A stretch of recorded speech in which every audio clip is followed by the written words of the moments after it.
Hello guys, this is Modest Major here, bringing you some live commentary on Halo 3. Not very often I bring Halo 3 to the channel, there's a couple of reasons for that.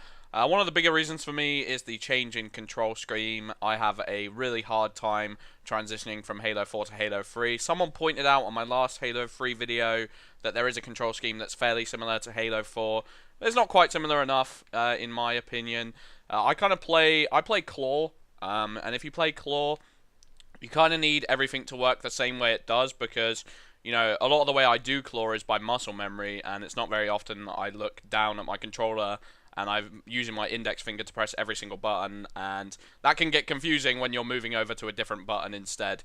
I played a game just before this, and I got interrupted midway, and I was actually doing quite good. I was playing Multi-Team King of the Hill, and it took 5 years to find a game, so I couldn't be bothered to play it again. So now I'm playing Lone Wolves. Lone Wolves was actually the playlist I used to only... I pretty much exclusively played Lone Wolves on Halo 3, to be honest. I didn't have a team to roll around with, so the majority of the time I'd just play... please let me shoot that canister. Thank you, you're dead.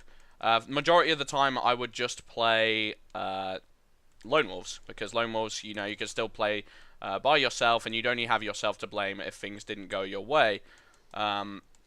And I really like that idea because, I don't know, it can be frustrating going into Team Slayer lobbies and having someone who you just feel like you can place the blame on completely. And even if they didn't do anything wrong in your team, you're always paranoid and you're always wondering, well, maybe I just wasn't with the right team, maybe blah, blah, blah, blah, blah, making excuses for yourself. Lone Wolves, you do kind of have to, take the shift. Oh, gosh, you can't try and shift the blame.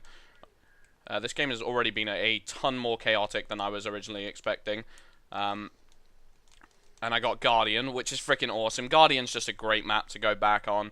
And it's a shame they couldn't really remake it. They couldn't really remake it in Halo 4 because the sizes, the dimensions just wouldn't have worked with Sprint. Which I think's really depressing because it was a great map. But one of the maps I always say they should have brought back was Construct, because Construct would have worked amazingly well. And I got my Killing Frenzy achievement. Oh boy. See, I'm on my second account right now, so... I'm unlocking achievements and unlocking ranks for the first time. I'm a 46 on my main account. I never actually got a 50 in Halo 3. Like I said, I didn't play the team playlist, and I feel like Lone Wolves was pretty darn hard to get a really high rank on, if I'm being truthful. One of the things I dislike about Halo 3 is connection. My connection isn't very good, full stop, so I didn't really have the patience to play any... Oh gosh, here they come. That purple guy was definitely lagging like a mofo, I can tell. I didn't really have the patience to, stick around for the lag, and I've started live streaming recently, and that's kind of made me stop playing altogether. Oh, I thought I had ammo, I was being an idiot. That's kind of lost all my patience altogether, because I really don't want to have to play, worry about live streaming, having terrible connections. Connections is just the one thing that can really, really get under my skin. I feel like I'm pretty good at not making excuses for myself and not being a sore loser for the majority of the time. Everyone has their moments, but I feel like I'm better than average. But if there's one thing I get really, really frustrated with, I get paranoid about, and just overall ruins my experience with the gameplay, it's lag. And Halo 3 is a pretty responsible candidate for that. And that's why having dedicated servers on the Xbox One will be godlike. I should go for the pink guy, steal that kill. That guy must be so mad. I just, freaking ruined his day, weakened him down, killed the other guy like a scumbag. The radar is so confusing because obviously I'm used to the indicators pointing out whether they're above or below me. Oh! See, I hit the hammer, it made the noise, and of course it didn't register. It frustrates me beyond all relief, because I'm such a, if I lose, I want to know it's completely down to the game's fault, you know what I mean? And lag just throws that all out the window, just says, look, you're going to get bullshitted sometimes, and host is going to make a lot bigger of a difference, and I just can't help but not have it weigh on my mind. Maybe the more I play it, you definitely get into a groove of Halo 3, or any Halo game for that matter. But it's still, I can't help but let that weigh on my mind. I'm sure a lot of players are the same. Oh my gosh. And Halo 4's hit detection is just godlike. At times, it really does feel... I have certain sessions where it's just, every game is bang on. Exactly the sort of connection I want.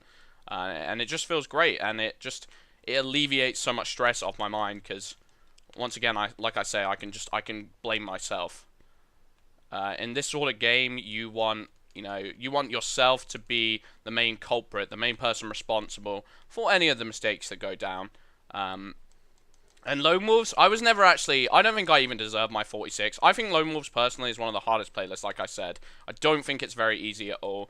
And one of the main reasons I was able to get the 46 rank, sorry, that I was able to get, was because I would vote for Oddball every single time. Nobody plays the objective in Oddball at high level. They all, like, they kill whore and they can't resist it. And even if they do play the objective a little bit, they'll never play it as much as you if you just run for it. And if you're, like, constantly thinking of Oddball strategies, hiding behind walls, and just making sure it happens. And I would just always vote Oddball. And I sit there shouting in game chat, everyone vote Oddball, it's on a good map, guys. And then I'd just get it voted because I knew I'd lose on Slayer. High level, Lone Wolves, some of the Slayers you get against are just disgusting, and Halo 3 was a predominantly American game, so I felt like I'd get frustrated on the connections as well, which is why I'm looking forward to the next Halo, because it's going to be dedicated servers, and you'll probably be able to pick dedicated EU, which will make the experience amazing. Anyway, I'm finished on 25 for free. Not too bad, to be honest, considering I haven't played in quite some time. They were obviously not very skilled players, because I'm playing not on my main account. I never use my main account anyway. I'm going to use it on Xbox One, but for now I'm just using Major and Mustard. But thank you very much for watching, guys. I'm Modest Major. Peace.